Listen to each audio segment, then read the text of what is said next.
I eat a diet primarily focusing on raw animal foods, a raw carnivore style diet.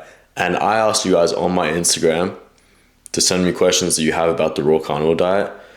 So I've put together a few questions that I'm going to be going through with you guys today.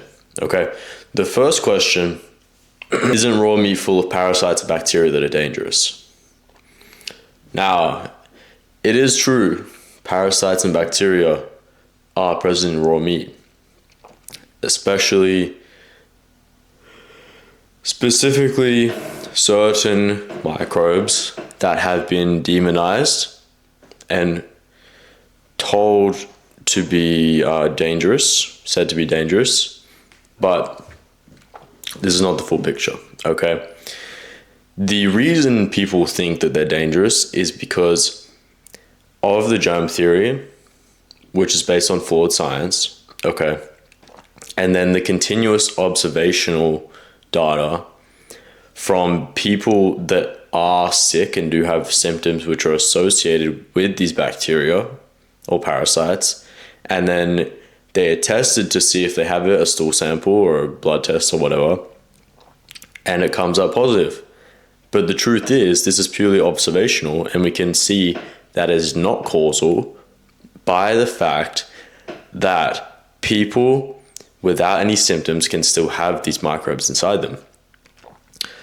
There are studies done on salmonella where the majority of them are asymptomatic, like something like 75%. Okay. The same goes for tapeworms. 80% of tapeworm hosts don't have any symptoms of disease. Okay. So we can see whether or not these can cause disease at all, which has not been established. It's not purely cause and effect. It's not necessarily harmful, okay? These things in the food, things like salmonella, tapeworms, E. coli, different helminths, parasites.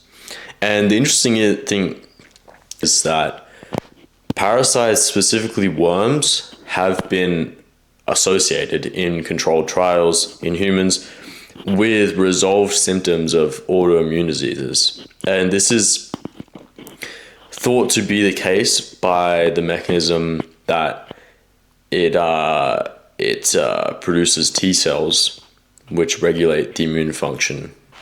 Okay, so it can actually have benefiting from having these microbes. And at least we can see that it is not necessarily an issue that you're hosting them, okay? Animals in the wild have parasites naturally when they're healthy. You see bears, because they eat a lot of salmon, you'll see bears with massive worms coming out of their butt all the time. They're not diseased with the diseases that are associated with these parasites. These parasites are just going through them, okay? Parasites also are bioremediators. They bind up toxins and compartmentalize them in different places in the body so that they don't affect organs, vital organs. So they do play a role in protecting you from disease, okay? You guys wanted to know, can you eat supermarket meat raw, or do you need to go to a farm or a butcher? Now, supermarket meat is not inherently bad. There's nothing inherently bad about meat because it's sold in a supermarket, but generally the supermarket meat is lower quality than what you find at a butcher or a farm. Okay. The difference comes with the animal that it comes from, mainly. So animals that have ruminants, okay, the multiple stomachs, are very different to monogastric animals. So ruminant animals and monogastric animals are very different in their safety of eating raw. This is because of how they process toxins, okay? So beef and lamb, these ruminant animals, are much safer to eat raw when it's poor quality, poorly sourced than pork or chicken. Pork and chicken have much higher propensity to storing toxins, and this is especially in the fat and the organs. Beef and lamb do store toxins still, This is why I wouldn't eat any organs that aren't grass-fed and finished and purely unmedicated and unvaccinated, etc. But anything in the store is basically going to be medicated. Most of it is going to be, except for organic, antibiotic-free, grass-fed and finished beef. You can find that in some stores, but the majority of the stores that you go to, you won't find that. And you will probably definitely, in most cases, not find any kind of pasture-raised, unmedicated pork or chicken. So beef and lamb, muscle meat, is fine usually, most of the time. A lot of the time, I don't like to eat the meat from the store or like grain-fed meat raw, even if it's beef, just because it doesn't taste as nice to me. But cooked, it kind of tastes similar to grass-fed. But, you know, raw, there is a big difference in the taste from the quality when it's raw, okay? So if you're looking at getting pork or chicken or any monogastric animals, definitely go to a butcher or farm and make sure that it's fully unmedicated, pasture-raised, etc.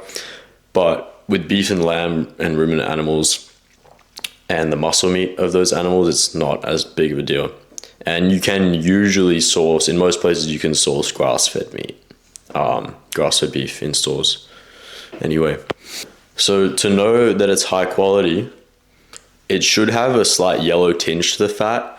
And this is kind of overplayed because a lot of the time people just say like the yellow the fat the better, which is not true. It really depends on how old the cow is when it's killed, or the animal, really. Because over the time they store more of the pigment from the grass in their fat, and it just accumulates and accumulates. It's not necessarily a good marker for it being healthy, but a grass-fed cow should have a slight yellow tinge to the fat at all times. It should have a deep red color to the muscle meat and not any kind of bad or sour smell, okay? With lamb, because they're killed very early, they don't usually store any kind of meaningful amounts of pigment, so their fat is usually quite white still.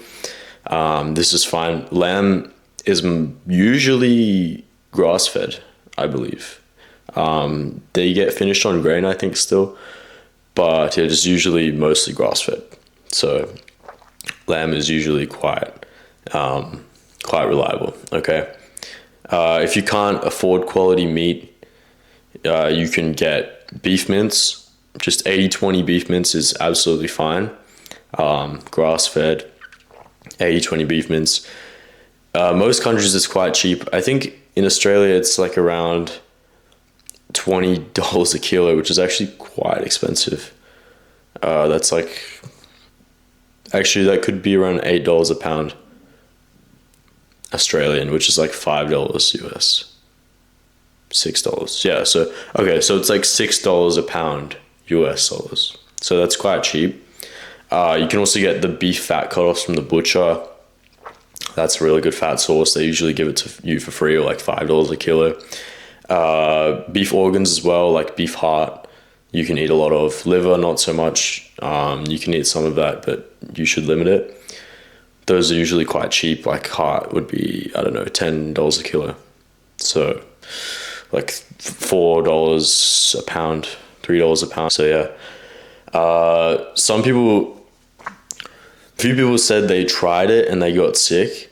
There are a few ways to explain this. One is just that you got poor quality meat and you got food poisoning, okay?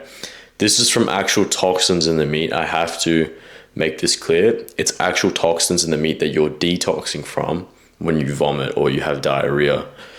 You're physically detoxing from these toxins. It's not microbes. It's not pathogens, etc. It's not bacteria that you're detoxing at all.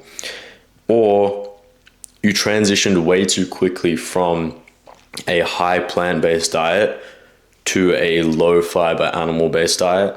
And the reason this can cause symptoms is because you have different microbes in your gut, and whatever you feed it, the ones that like what you feed it will proliferate. So bacteria that feed on carbohydrates and fiber and plant material, those proliferate when you have a high plant matter diet. So when you transition very quickly to a low plant matter diet, those bacteria get irritated and they can actually eat into your gut wall and cause these symptoms like diarrhea, okay? That's another thing. That's why I always recommend someone going from a high plant diet to an animal-based style diet, you transition over a month or a bit longer. The last reason you could get these symptoms is because you have a compromised microbiome at the start. So when you have a bad microbiome, toxins circulating from your liver through something called enterohepatic circulation, these toxins don't get bound up like they usually would.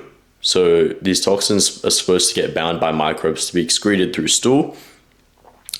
But when you don't have enough microbes in your gut because of a lot of antibiotics or processed foods, preservatives, etc., these toxins can keep circulating and just never be detoxed.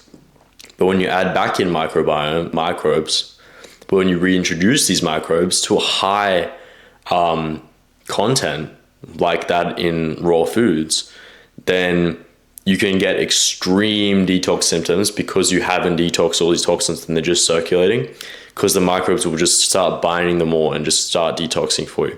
So that can be another reason you can experience these symptoms. This is why I always recommend people to transition over a month or two, especially if they're having like a very high plant-based and processed food diet at first. I personally was already on a sort of animal-based diet, mostly meat, quite low fiber, when I started doing raw carnivore. And I was already drinking raw milk for about a year before that, and eating some raw liver. So I already kind of had a good microbiome, so I didn't have any of these symptoms. And I did actually transition quite slowly as well, but it was just natural to me. I didn't think of doing it, but for people I work with now, I always recommend them to transition over a month or two. Now, the most important part of this video probably, why is raw healthier than cooked food? And what's actually lost when you cook meat? Okay, what's the difference? So, cooking food, what you have to understand is heat denatures the food. It denatures proteins, it denatures proteins, it destroys heat-sensitive nutrients, and it creates toxic byproducts in the process, okay? So when you cook meat, especially well done, not so much rare, but still it would be on the outside, but when you cook meat, especially well done, you lose almost all of the taurine and creatine, which are heat-sensitive amino acids. You lose significant amounts of heat-sensitive vitamins like B1 and the rest of the B vitamins, the water-soluble vitamins, and potentially half of the fat-soluble vitamins.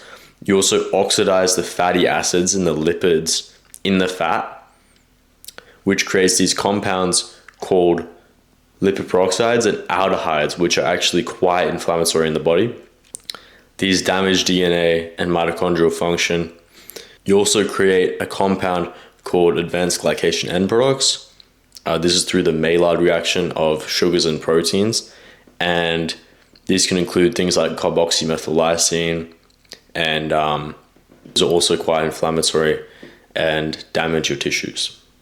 Now, there is something you need to understand, is that these compounds are not fully absorbed when you eat them. They're destroyed in the stomach acid about half, and then about a quarter of what makes it through is absorbed. But there is still a concern because they are toxic and they do get absorbed. And they do have an effect on inflammation before they get detoxed, and that detox also increases the metabolic load and the detox load that your body has. So it just adds to the stress on your body. It's not a good thing. No, I don't think you need to eat raw meat to be healthy or fix some issues, but I think for some people, doing a cooked carnivore diet is just not enough because of those toxins and because of that inflammation that comes from it, okay? Now, the best cut of meat to start with, eating raw as a beginner, I would say it's eye fillet, for the reason that it's very, very tender.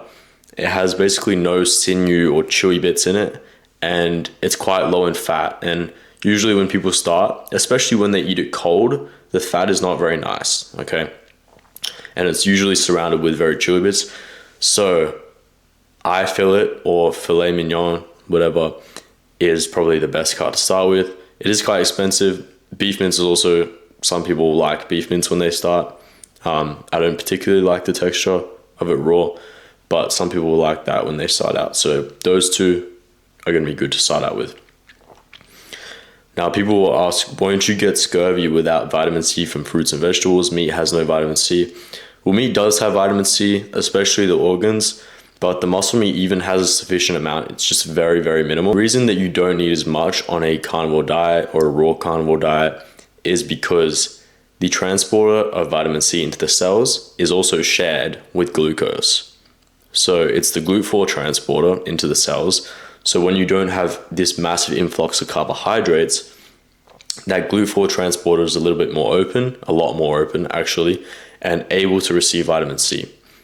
And this is actually quite an evolutionary reason for why fruits have vitamin C in them, such a high content compared to meat, is because they also have carbohydrates, and that needs to kind of replenish that because it might affect absorption from animal foods. So on a low carb carnivore diet, the amount of vitamin C that you get from the meat goes a lot further than it would if you were eating a lot of carbohydrates along with it. Cooking also destroys vitamin C quite a lot since it's quite heat sensitive, so that's another issue with cooking meat. An important thing to understand is that scurvy, the vitamin C deficiency disease, it occurs in a few weeks, a matter of 6 to 8 weeks usually. And we see case studies of people on a carnivore diet with no fruits or vegetables for their vitamin C for many decades without developing scurvy. So we can just see that there's no deficiency that's occurring. Another question I got was that you need fiber and whether it's needed for gut health. The reason people will say that fiber is needed for gut health is based on two things. The first thing is that it feeds gut microbiome. It's true that it feeds certain microbes, but all this does is drive fermentation and indigestion in the gut. Humans have quite a short colon, unlike herbivorous and omnivorous animals, meaning we can't really ferment fiber that well. But with meat and animal products, there's no fermentation going on. It never even reaches the colon before all the nutrients are absorbed. So there's no fermentation required. So we don't need the proliferation of carbohydrate fermenting bacteria in our gut in the first place. The second reason is that the fiber fermentation produces short-chain fatty acids in the form of butyrate or butyric acid, which feeds the epithelial gut lining cells. And while this is true, on a low-carb carnivore diet, you're going to be having a lot of butyrate in the form of beta-hydroxybutyrate, which is a ketone body going throughout the blood and fueling these epithelial cells in the form of ketone bodies instead of getting it from fermentation in the gut. Most of the questions I got, I didn't get to answer in this video, but I go deep into these things in the Primal Return community. Link in bio if you want to go further than just YouTube.